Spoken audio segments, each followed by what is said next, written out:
are listening to 94.1 KPFA and 89.3 KPFB in Berkeley.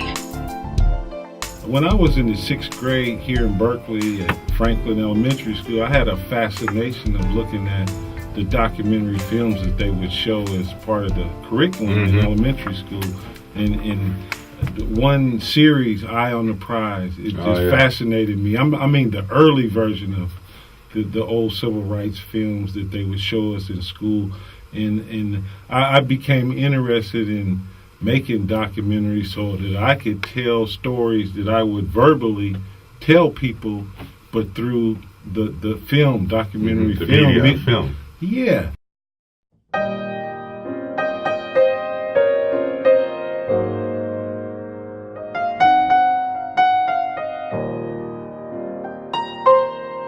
We know that from the historical legacy of slavery, that our families were not only broken but stolen from us. We were torn from very strong bonding, family, community, village, and brought under extremely austere conditions to a country, separated in this country from one another. So there goes family.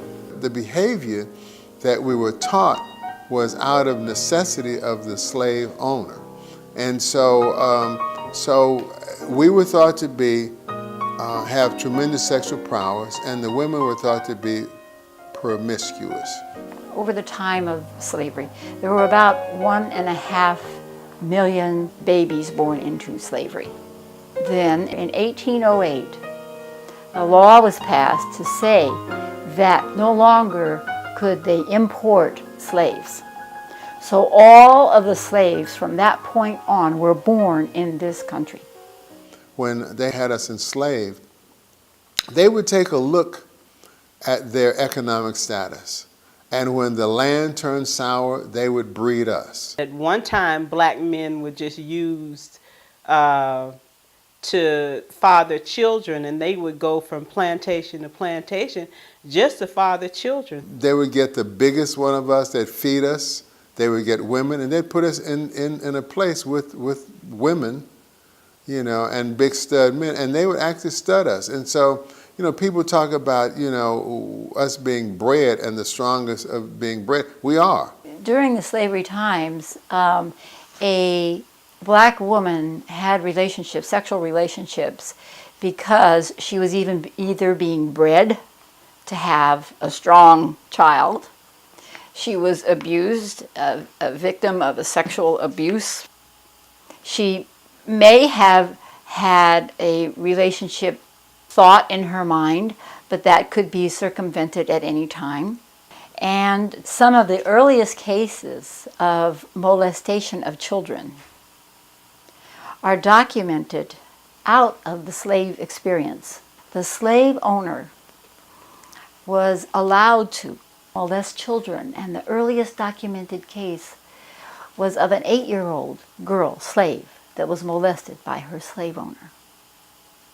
You know, it's not an easy question to ask of someone to put themselves in the position of a slave woman who may have been bought specifically to breed with John. A black man and a black woman could not get married because their marriage was not even recognized. So illegitimacy was rampant in slavery. And so that's where that jumping over the broom came, where black people created their own marriage ritual and they merely jumped over a broom. Marriage was never sanctioned between slaves on the plantations. And indeed, the slave master did not see the need for necessarily having a family other than just getting somebody pregnant to have children to reproduce the labor force. When Lincoln signed that Emancipation Proclamation, there was a lot of debate that happened at that point. Some of the previous slave owners saw that maybe this could still be a labor force. Maybe they'll still work for us.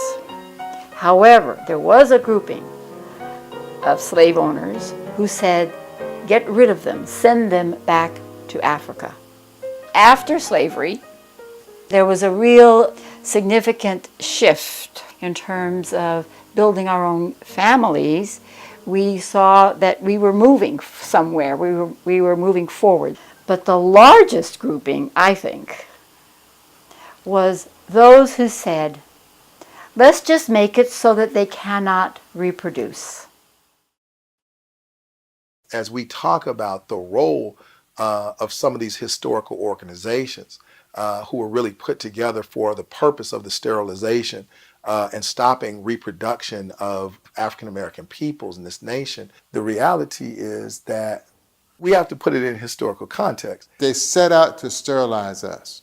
There's something that's called eugenics, and it involved people determining that we were feeble-minded people, and so they need to sterilize us so that we won't carry on these bad genes and infect the gene pool. And these people who were supporters of the eugenics movement were also the same ones who, in that day and age, were opposed to public education and were opposed to the creation of public hospitals.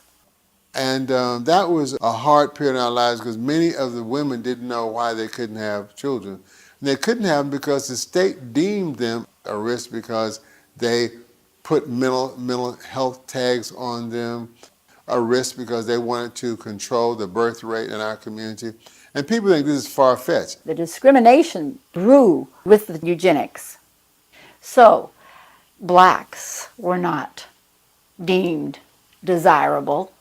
The reality is, without having that knowledge, some of our young people and some of our not so young people feel that those organizations are friends to our communities and will fight you if you raise issues about the ways in which they operate, the ways in which they are strategically located in or near the African American community.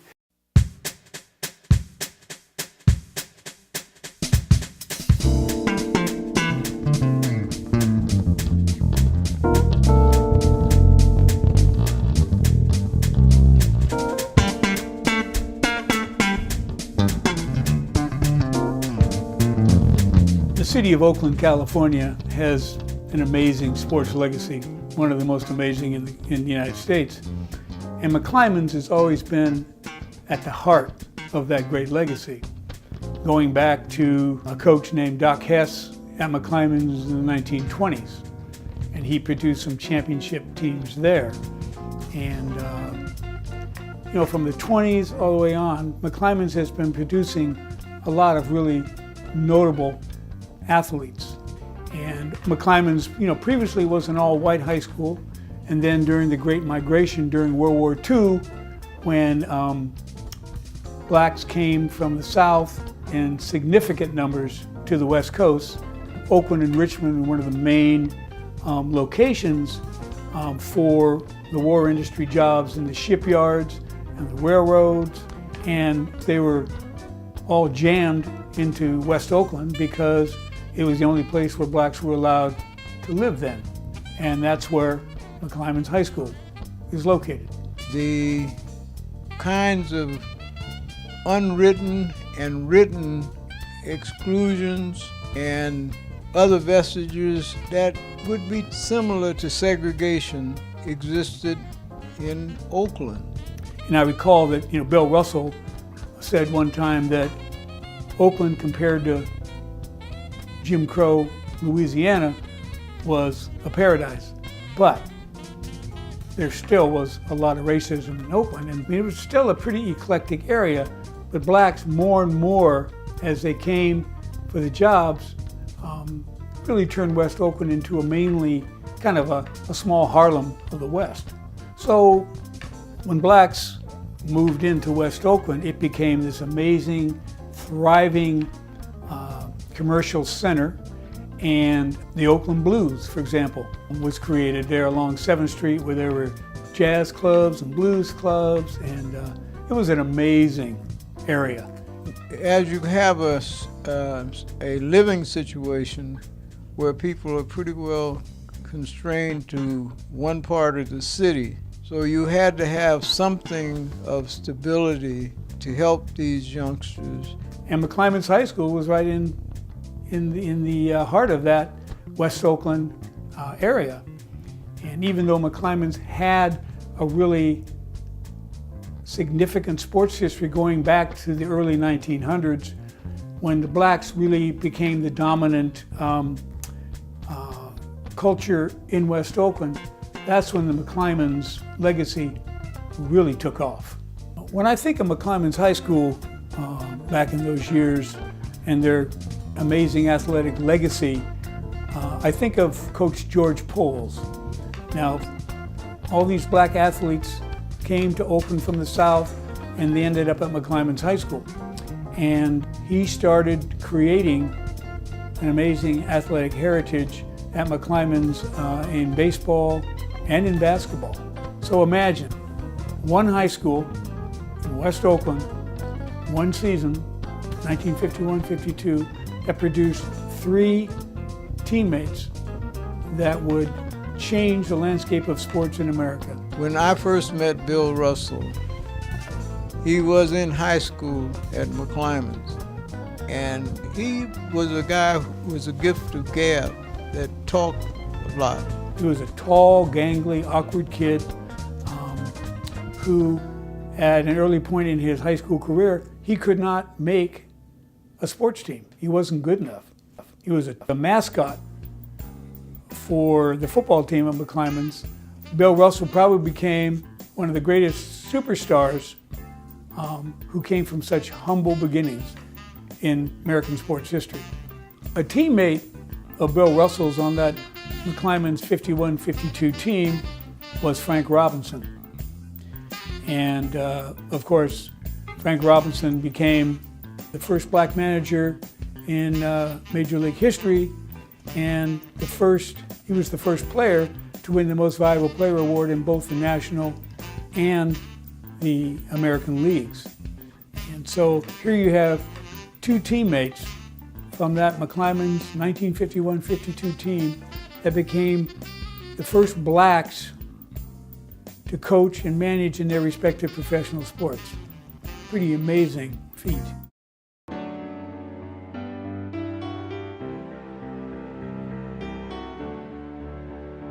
Byron Rumford's story is important because fewer than 3,800 individuals going back to 1849 have ever sat in this chamber and voted on public policy. Byron Rumford was one of those individuals. How, coming out of the South, could a black man living in a city where that was white, except our basic community, expect to get elected? And quite frankly, Byron Rumford, as a man of equal stature to other legislators who was able to speak his mind and quite frankly take on challenging issues of race and injustice, really gave people a sense of possibility in California. When it comes to significant legislation in the history of this state, I would not know of any legislature who achieved the number and the significance of passage of bills than Byron Rumford. He came first with a bill that would guarantee fair employment practices for the state of California. And so from a racial standpoint, he kind of tuned in that, we're being prohibited from living where we'd like or running an apartment where we would like. So that's when he looked at housing. His fair housing legislation opened the way for a California Supreme Court decision and for a U.S. Supreme Court decision. And that U.S. Supreme Court decision, of course, was valid in all other states, in addition to California, everywhere. In the 40s, Berkeley was a strong and vibrant community. The city council is made up of basically business people. It is mostly an idyllic, conservative, WASP community.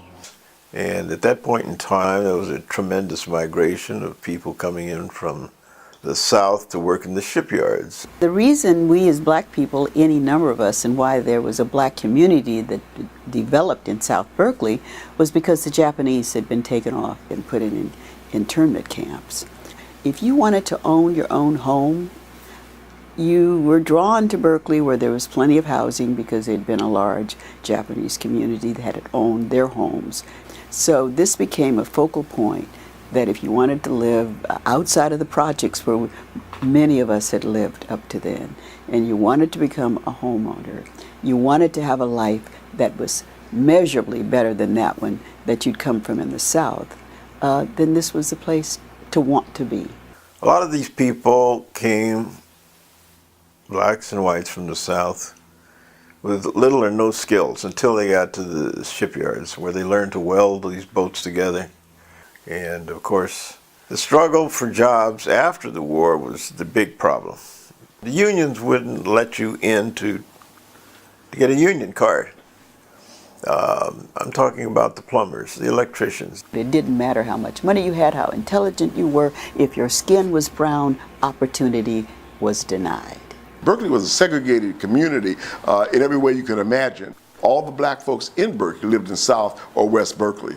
And quite frankly, Sacramento Street was really the line. There were very few blacks who lived above Sacramento Street, and none lived above Shattuck. And a lot of people, until they were confronted with the reality of racism and economic oppression, refused to admit that it even existed. They had all the covenants for restrictive housing and certainly discrimination in employment. So the context is that black folks coming in want their fair share. We want good jobs. We want good housing. We want options and opportunity.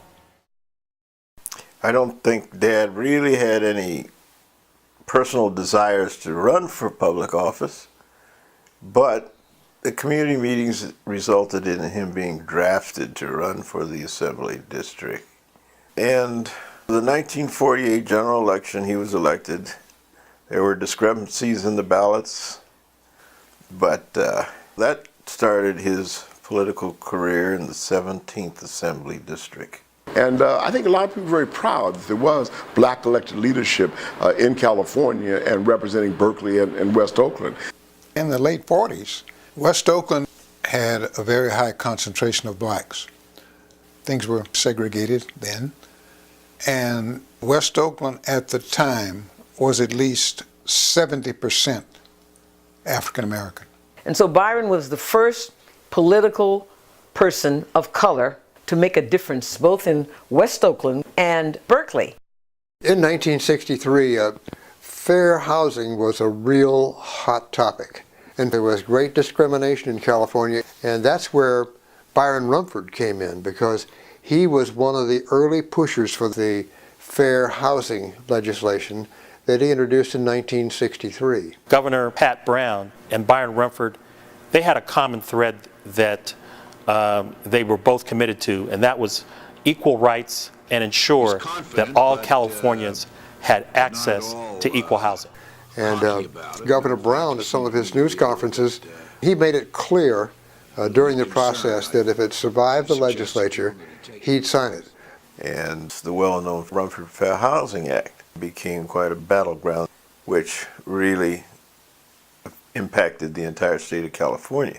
For the generation growing up today, I don't think they really understand what racial segregation was like in terms of the many, many ways in which black people were simply second-class citizens. And during this period, the early 1960s, the demography of California is very different than it is today. So this Fair Housing Act came right at one of the hottest times in race relations. California was in the spotlight. This had become a national story. Is California, supposedly a liberal state, progressive, going to take a positive action with regard to fair housing? And generally, white people feel in California and across the country that they shouldn't be made to have to live next to black people. And they are unashamed about that. In Berkeley, liberal Berkeley, the city council in the winter of 1963 passes a fair housing law for Berkeley. And there's immediately a petition campaign, and they put on the ballot the repeal by the voters. Meanwhile, in the legislature, Byron Rumsford is moving his bill forward against terrific opposition, and politically they are fighting against the most powerful interests in the state. And he was just quietly going after the goal that he had set and get it through the legislature. There was a good debate on the floor of the Assembly from Republicans, and there was some opposition. So April 2nd, 1963, the voters of Berkeley vote to repeal the Berkeley Fair Housing Ordinance, making segregation legal and housing discrimination legal in Berkeley. And this is perhaps the most liberal town in the state of California. They were coming down to the deadline, and the legislature was going to adjourn, and so they felt the pressure that was mounting to get the fair housing bill through so the governor could sign it. And so time was running out. June 21st, 1963, the last day of the legislative session, the Speaker, Jesse Unruh, and the governor agree they're just going to lock those members in the legislative house until they give them a bill. And they do so at about 11:45 that night. They pass the bill, the governor signs it, and the legislature can go home. When the Rumford Fair Housing Act was passed here in the California legislature, it was one of the most contentious debates ever here in the legislature. And I think his bill passed with a majority of, some plurality. I mean, he needed 41 votes in the Assembly, and I think he got almost 50 votes, and he got some from Republicans. And I'm sure there was some arm twisting that went on, and there was an understanding even among a number of the conservative members of the legislature that the time was right for that, even though some of them thought this will not be popular in my district.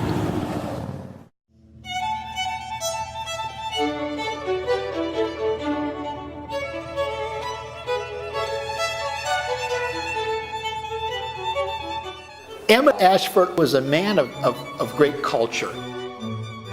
Emmett was somebody who, when he was on the road, would seek out the local opera company, would go to plays. He was well read. Later, of course, he got into the film and television industry. You're one of the best umpires in baseball. I'd say you don't miss more than 5 out of 6. So this was a guy who had a wide range of cultural interests. And I think he, to some extent, brought that into play in terms of his performance on the field. His style was very theatrical. Makes sense. He used to go to the theater. This was somebody who was a pioneer. Emmett Ashford was unique. He was in a position of authority on that field. He was a serious, educated, tried and true professional, and an entertainer, all in one package. In 1961, I got to work with Emmett. I was on the same crew with him, and it was quite an experience. Emmett had the antics and did it on the bases as well as behind the plate. And, he found out the people liked it. So, because of that, hey, this draws people to the ballpark maybe. Sure, Emmett Ashford's in town. Let's go see it. That's what minor league ball's about, drawing people. One of the situations I observed when I worked with Emmett was the fact that when we traveled, we would stop on the road and everybody would get out and order a hamburger or something and take it back on the bus. And Emmett was not invited to come to the front door. He came in and they walked right up to him and told him back door. And Emmett went to the back door and stood back there by himself. He was the only black on the crew. And I took notice of that. It was wrong. Jackie Robinson integrates Major League Baseball in 1947, and it takes 20 years till 1966 before Emmett Ashford is able to be an umpire in Major League Baseball. 20 years. I mean, they couldn't see ahead to 1968, see ahead to the idea that things were about to get a lot more hot, see ahead to the fact that the riots that had already been seen in Watts and Harlem would spread to other parts of the country.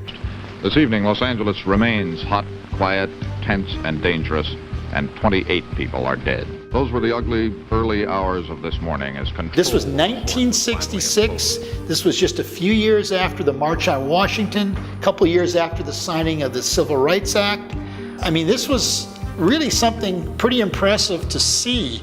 An African American man in a position of authority on the baseball field. So, I was probably not 100% aware of that, but I knew the importance of Ashford, not only to African Americans, but to baseball fans in general. 1966 was actually seen as a time when the way that people thought about dealing with the African American freedom struggle was about symbolic reform.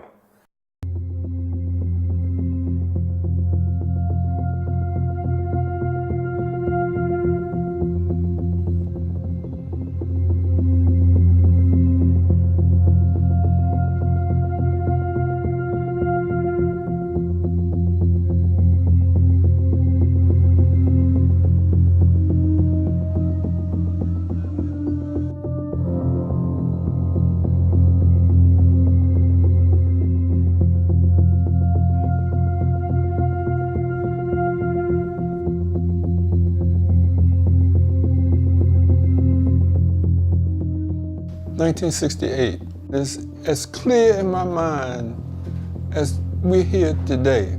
I was sitting at Howard University as a young 19-year-old student in my classroom, Mr. Wells' classroom.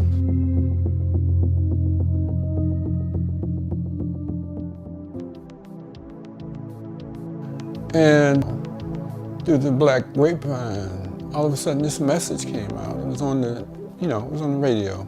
And somebody said, Martin Luther King's been shot. They said it was shot, and then they said he's been killed. And so it was like as if we were in a trance. And we immediately went into the streets. So as we walked towards 14th Street, we started smelling smoke. And then you actually started to see fires. When Martin Luther King Jr. was assassinated, all hell broke loose, and the teeming masses could not be contained. We all know that the roots of injustice run deep, but violence cannot redress a solitary wrong. Throughout the evening and into the following 2 days and nights, a shock wave of looting and arson would sweep through a number of cities and towns from coast to coast, including Washington, D.C. People were scrambling because the rebellions all over the country were really more than what anybody knew how to deal with.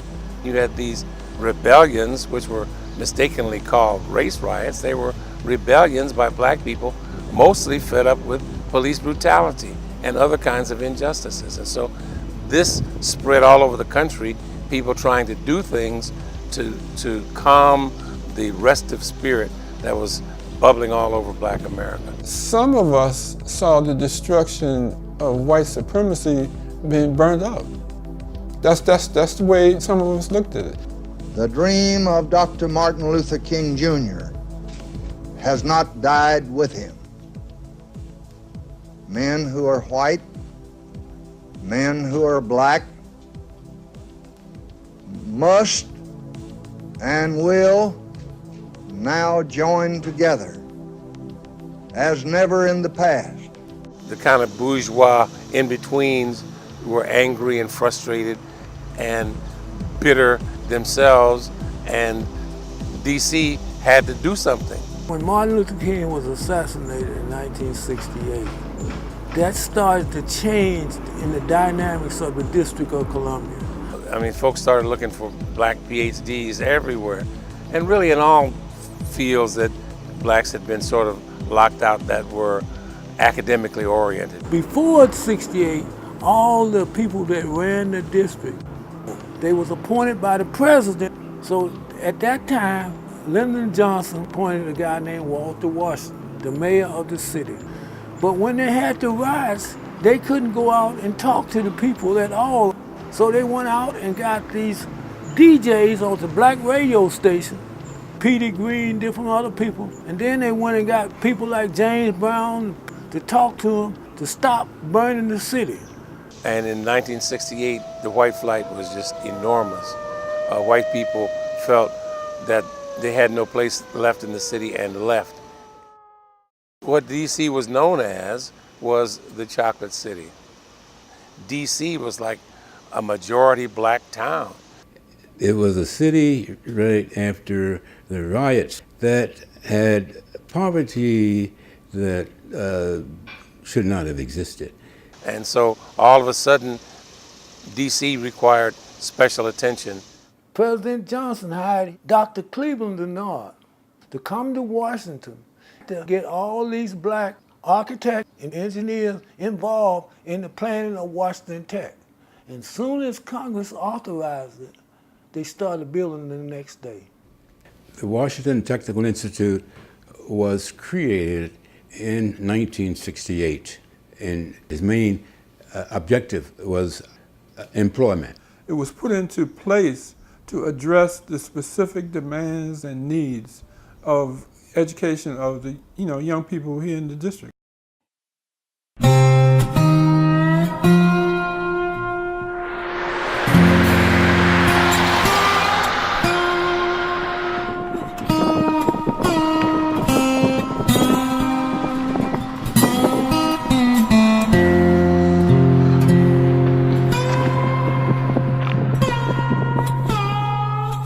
The city's annexation efforts for the community, when I was involved, was a lot of talk.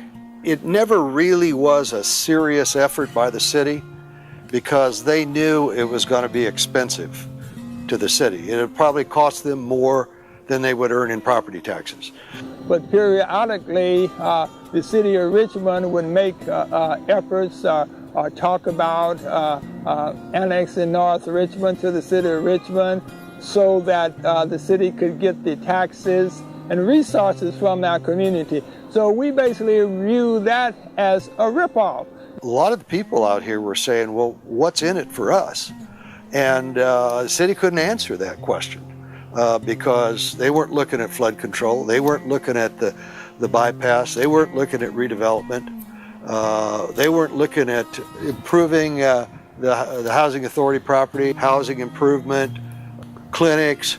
So annexation was a myth because it never really was going to happen because the city could not afford to do it. So annexation has never really gotten over the hump, being part of the city of Richmond by which North Richmond is surrounded. But now there is a particular political will that is there and potentially a seismic shift. We are one Richmond, we are one North Richmond and Richmond together.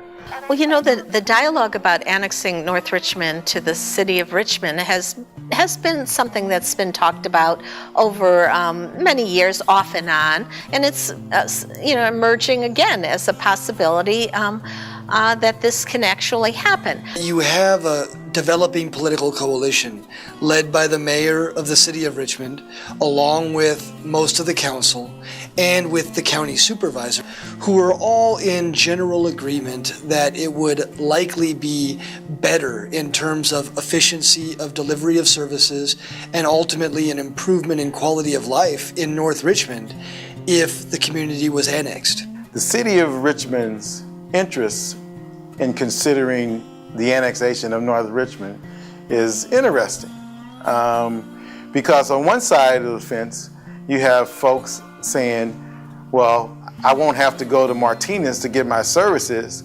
I can get my services, a few blocks away from the city of Richmond. Right now, the city is offering nothing to North Richmond. We wouldn't have any leadership because the city of Richmond elections are not district elections, so we would not have any leadership on the city council, similar to Parchester Village, another community north of North Richmond, that thought they were going to get a lot of services by becoming part of the city of Richmond, annexed into Richmond. Well, they are complaining about lack of services, and many of them are sorry that they made that decision. And we don't want that to happen to North Richmond. So there's good examples on each side for both of the things that are going on.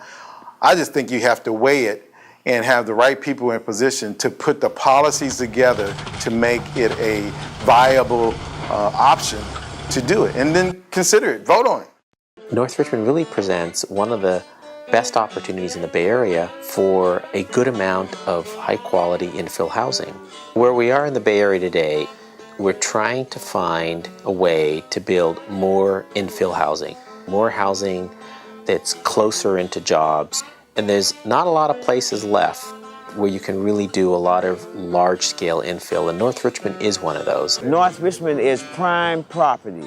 This is the only place that you can come and get a brand new home for under $300,000. People from San Rafael, Sausalito, San Francisco, San Jose, they're gonna make sure that they get here, even though they say that they're afraid of the crime, but we have a shoreline. And the Bay Trail is going to be part of all that development. And this place is going to be an oasis once it's done. If you ask me about the future of North Richmond, I just can't call it. It's the transition, the different changes, the Latinos moving in and black folks moving out. I can't see much positive for black folks, and I'm black, because they're not going to be here. Because who can afford to stay out here anymore? If you rent houses in North Richmond for $1,800, but the demographics say the highest income in North Richmond, the average income is $36,000 a year, we're going to have to figure out something. North Richmond still does have the potential of being something great. Even though redevelopment pulled out, it still has the potential of being great. Because if it wasn't, North Richmond would be a ghost town. A ghost community. Today, North Richmond stands poised for not only political change with the likely annexation in its future, but of tremendous economic growth. And this is because the Bay Area is some of the hottest real estate in the entire nation. And now the money and the investment is taking notice of this area of the Bay. And so what we're seeing is shoots of investment and opportunities all over North Richmond. Oh, it's a master plan. Now the master plan, Latinos is finna get put out. It's going white. I kid you not. Look at West Oakland. The gentrification here in North Richmond is real. And what we all have to understand as black folks is that we have to mingle our resources to make sure that we keep ownership of North Richmond. I know when it comes, to gentrification and changing the population and so forth, there's an element of North Richmond that will always be here and will break through some kind of way. And the people of North Richmond have always stood the test of time. And so North Richmond would never die.